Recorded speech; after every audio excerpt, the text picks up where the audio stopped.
I went to her house with a grocery bag in one hand and a pharmacy bag in the other because Cole texted from 3 states away, "Check on Mom. She's down with a fever again." It was a Saturday that smelled like rain even before the clouds decided to become honest about it. The hedges out front wore droplets like punctuation. The porch light was on though it was still afternoon, a habit that had begun when Cole first left for college and the house started talking back in echoes. She opened the door with the lilt of someone trying not to apologize for being seen at less than full strength. Elise, 42, accountant by day, stubborn by temperament, had her hair tied into a knot that kept forgetting its job. Her cheeks had that fever bright that makes worry look like a kind of makeup.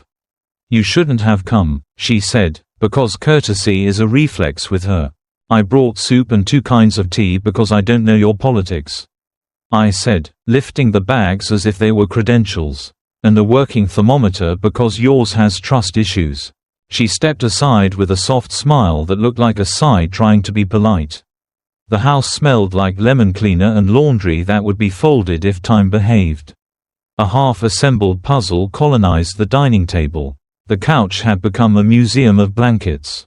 Rain ticked at the windows as if to be counted. "Cole has you running errands like you're still 14. She said, easing onto the couch. "He forgets people grow up. I get paid in baked goods and moral superiority," I said, opening the soup. "You'll be surprised how far that goes in the current economy." I set water to boil, found bowls, located the special spoon, the one with the thin handle and the sentimental gravity, and tried to make the kitchen sound like it knew what it was doing. Caring for someone is half choreography, half permission. You move carefully through rooms that belong to them and make each small task transparent enough to feel like respect. "Let me see the number," I said, offering the thermometer with the disdain of a judge who has seen too many hung juries. She humored me. We waited for the digital patience to finish counting. It beeped at 102.1 like a disappointed librarian. "Lovely," she said. "I feel like a priest would burst into flames if he blessed me." "You're hydrated, like a cactus who changed careers." We traded jokes as if they were life preservers. "I made tea," she sipped. I performed the ritual of soup. She leaned back, closed her eyes, and breathed in slow like breath was a skill to be relearned. And then she laughed, thin at first, then warmer, at something I said that wasn't very funny. "Relief is contagious. You should go before the rain decides your truck is a boat," she said an hour later when the fever settled a fraction. Her voice wore steadiness the way you drape a jacket over your shoulders, good enough from a distance. "Sorry," I said, glancing at the window where the sky was sharpening its intentions. "Your driveway just unfriended me. I'm here until the weather remembers it's a guest." Lightning introduced itself as if it had been practicing an entrance. Thunder joined late but loud. The lights flickered the way a body flinches. I went to the breaker panel out of habit. Checked nothing. Returned with a flashlight anyway because theater is part of maintenance.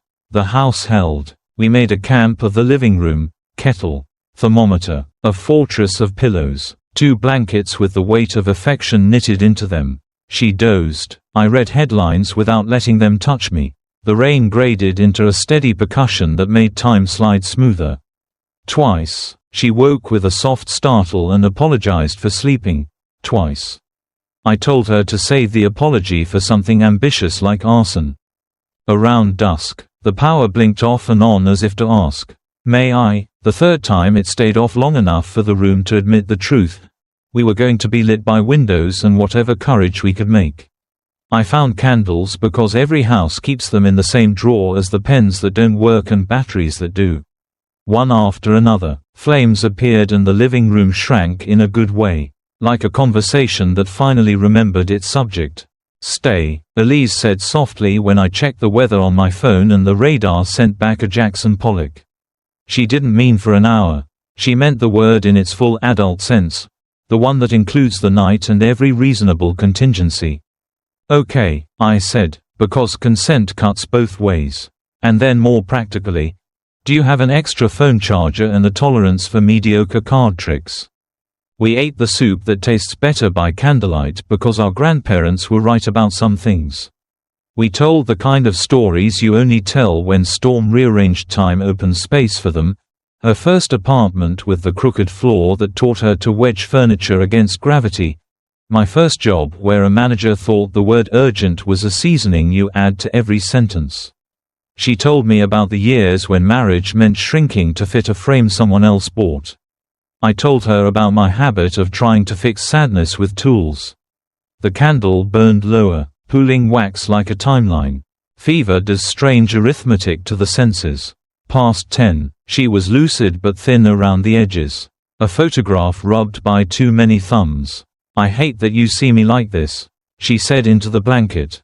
I don't, I said. I see you. This is temporary. She turned on her side toward me. Candlelight turning her eyes the color of tea.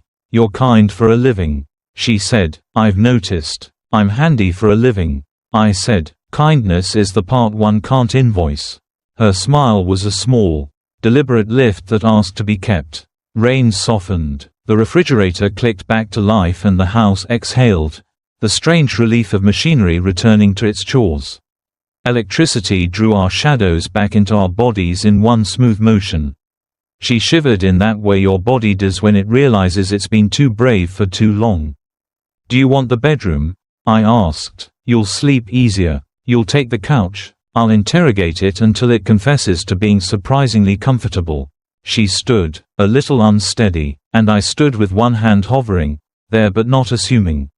Fever makes the distance between rooms a journey. We walked it together. In her bedroom, she sat on the edge of the bed with a careful exhale and placed her palm over her eyes as if to quiet the world from the inside. Still okay? I asked. She nodded, then hesitated. Would you sit a minute? Until I drift? Yes, I said, because the word was the whole point. I stayed on top of the blankets in a chair that remembered other nights. She closed her eyes and let her breath lengthen. After a while, she spoke without opening them. You make rooms feel held.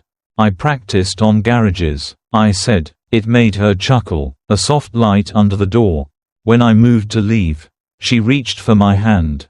The touch wasn't dramatic, not a grab, not a plea, just her fingers finding mine with a question and the space for me to answer. I sat again and let our hands learn how to share one shape. Will you lay here? She asked at last. Eyes still closed, voice careful like stepping into a boat. Just next to me. I don't want to feel the weather by myself. Are you sure? Yes, she said. If you aren't, say so and I'll pretend I never asked. I am sure, I said, and I was. I towed off my shoes and lay on top of the quilt. A respectful arm's breadth away. We stayed like that, 2 lines in parallel, listening to the house remember its noises. Our joined hands did most of the talking. The fever broke around midnight. You could feel it in the way her body stopped fighting air. In the sweaty chill that follows a storm inside a person. She took a breath that sounded like a set-down burden. I handed her water, found a clean t-shirt, stepped out and down the hall while she changed because privacy is part of tenderness. When I returned, she was sitting with her back against the headboard. Hair down, t-shirt softening every hard line the day had put on her. Better? I asked. Lighter, she said, like something unclenched. She patted the space beside her. Come back. I lay down again, closer this time because the distance felt like an old rule whose usefulness had passed. She turned, and so did I, and our foreheads touched as if we'd both leaned in to hear a secret. Her hand slid to my cheek. Cool now, testing, not taking. I covered it with mine. This is okay? I asked, whispering because the room had earned quiet. This is okay, she said, then the smallest laugh. More than okay. We kissed in the way people do when relief ignites a fuse, quick. Grateful, a little surprised by the spark even though you brought the match. There was nothing cautious in the wanting, but there was care inside the urgency, an odd grace in the way our bodies hurried and still asked permission between every pull. The t-shirt I'd fetched for her became the simplest kind of obstacle and then it wasn't. My shirt remembered how buttons unbutton. Fabric found the floor with the soft sound honest things make when they stop pretending to be necessary. Hands traveled like people running after a long delay, eager. Yes, but alert to the terrain. Her palm at my shoulder. At the back of my neck. My mouth at the line of her jaw.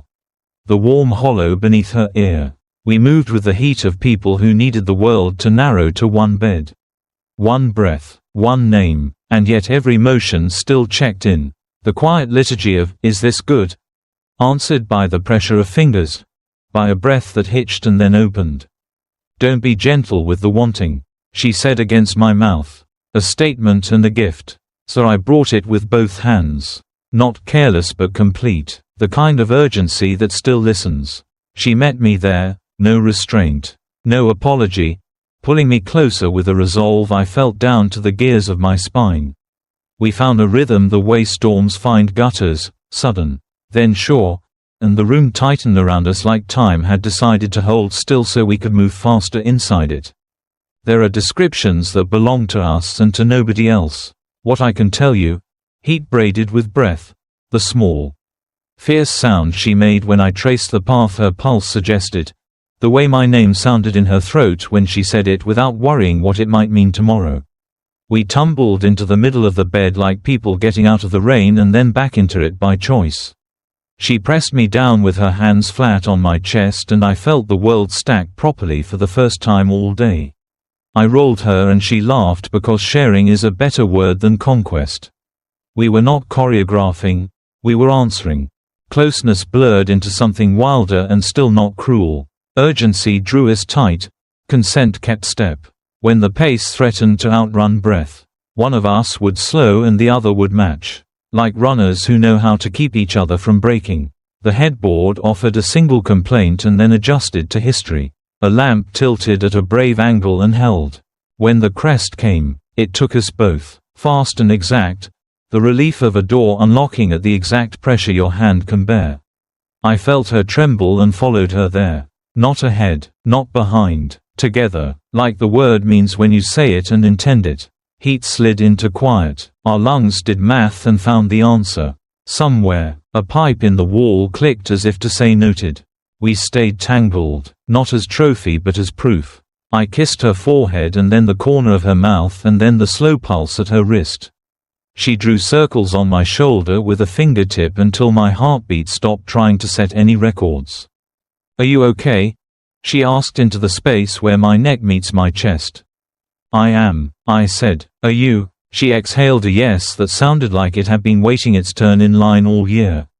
We slept for an hour. Maybe two. The deep, unsupervised kind. When I woke, the night had rotated a few degrees and the storm had gone some other place that needed it. The digital clock blinked 3:17 as if it had performed a feat. Elise stirred, stretched, winced, the small protest of muscles drafted into joy, and smiled. Embarrassed and proud. "I don't usually," she began. Then stopped. "I don't need to qualify that sentence." "You don't," I said. "We were there. We know what it was." "What was it?" "Urgent and kind," I said. "I didn't know those could be the same thing." She laughed quietly and kissed me again as if we'd agreed to sign our names twice on the same document. Morning found us upright and domestic against our will. I made eggs that were better than they looked and toast that looked better than it tasted. She sat at the table in my t-shirt with her legs drawn up on the chair and watched me as if I were doing something rare. Maybe I was. Maybe breakfast after a night like that is the rarest thing. Ordinary. Unafraid. We talked about Cole because love without logistics is theater. She would tell him she was seeing someone. I would tell him it was me. We would do this on the porch in daylight. Not as an ambush and not as a press conference. We would let him be a sun, not an audience. We agreed that secrecy can be a blanket for a storm, but it should not become the roof. "Do you regret it?" she asked. Not because she thought I would but because the question belongs in the room.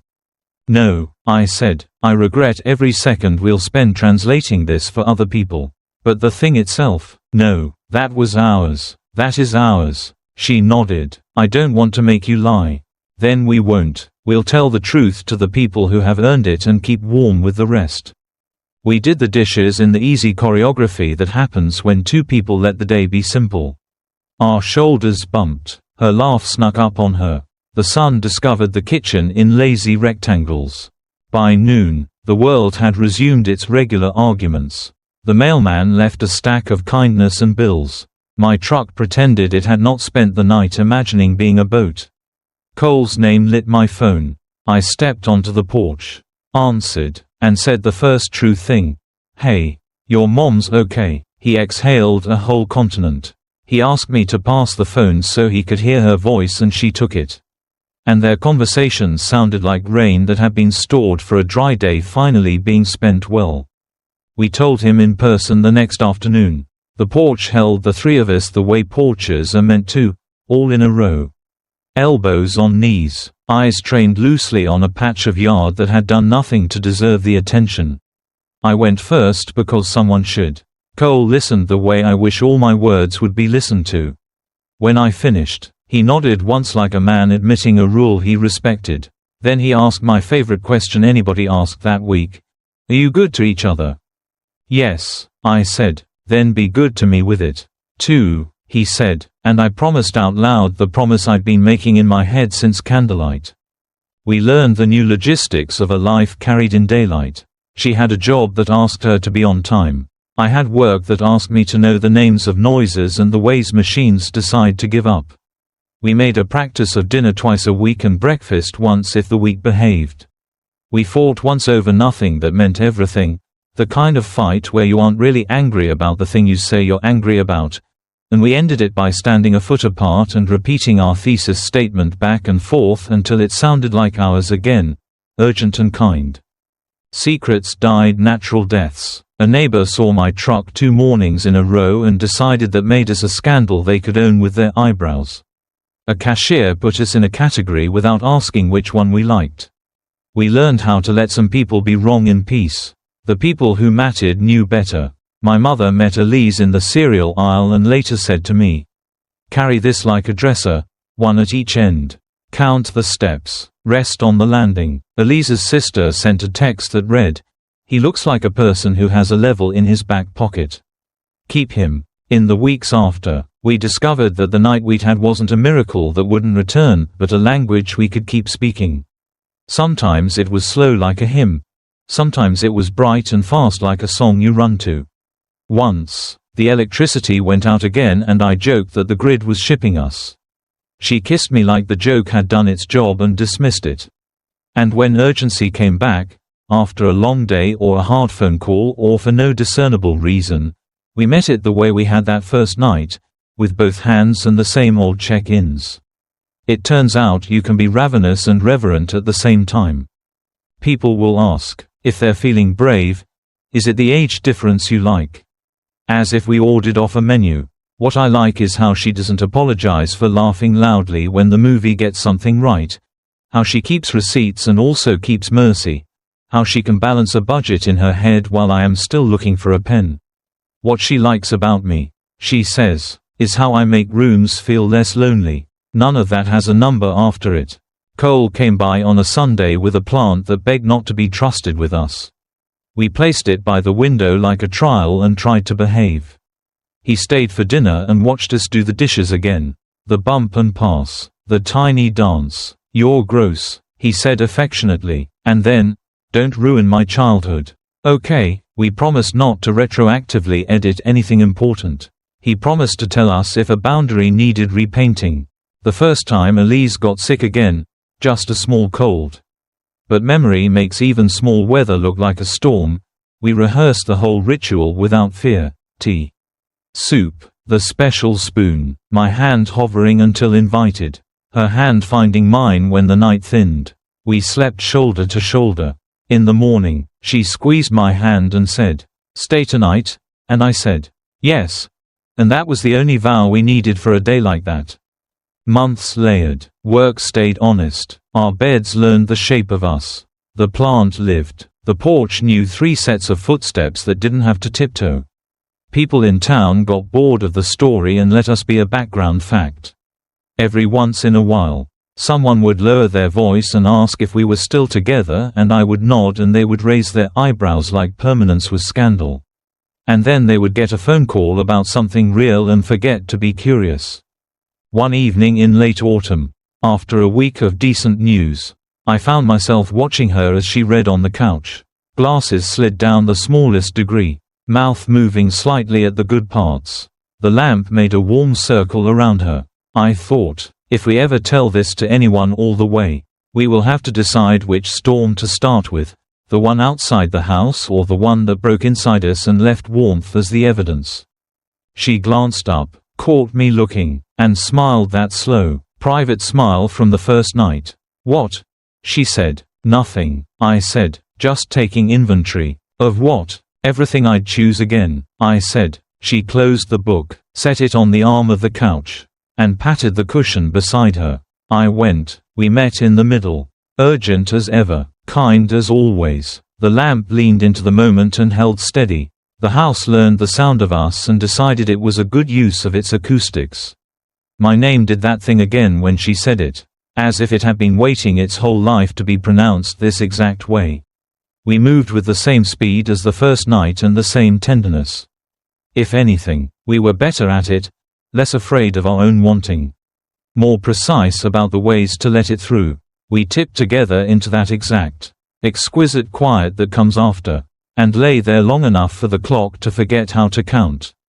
"Urgent and kind," she said, smiling into my collarbone. "Always," I said, and meant it with a confidence I didn't have at the beginning. We fell asleep like that, in the middle of the couch, proving the furniture salesman wrong about everything except comfort. In the morning, the neighborhood obliged us by being ordinary trash trucks. Dogs with opinions. A jogger who waved like we were in a small town even though the city kept pretending it wasn't. I don't know what stories you prefer, ones with explosive endings or the kind that stay to do the dishes. This one learned the magic trick of turning thunder into a room where two people can take turns holding each other up without keeping score. The night I stayed because of the storm gave us a map. We still consult it. Sometimes the fastest way across is the way you already know by heart. Knock softly. Ask if this is okay. Bring both hands. Let the wanting be brave and the care be braver. And when the world knocks again, answer together. If a stranger asked me at the hardware store why I smile at nothing while I wait for my number to be called, I would not tell them the whole thing. Not because I am ashamed, but because not every map belongs on the wall. I'd just say, "The roof held," and they'd nod as if they understood. Maybe they would. Tonight, the porch light will be on, not because anyone is lost, but because that's what this house does now. Cole knows he can show up anytime and walk into a room where the weather has already been made friendly. Elise knows how to make tea by muscle memory and how to press her palm to my chest when the day tries to outrun us. I know where the candles are and how to strike a match in the dark without burning the furniture. When urgency knocks, we answer it the way we taught each other to, quickly, completely, with every yes spoken out loud. And when it leaves, we hold what it gave us like warmth cupped between two steady hands. Walking with it down the hall, into the kitchen, into the kind of morning that doesn't need witnesses to be true.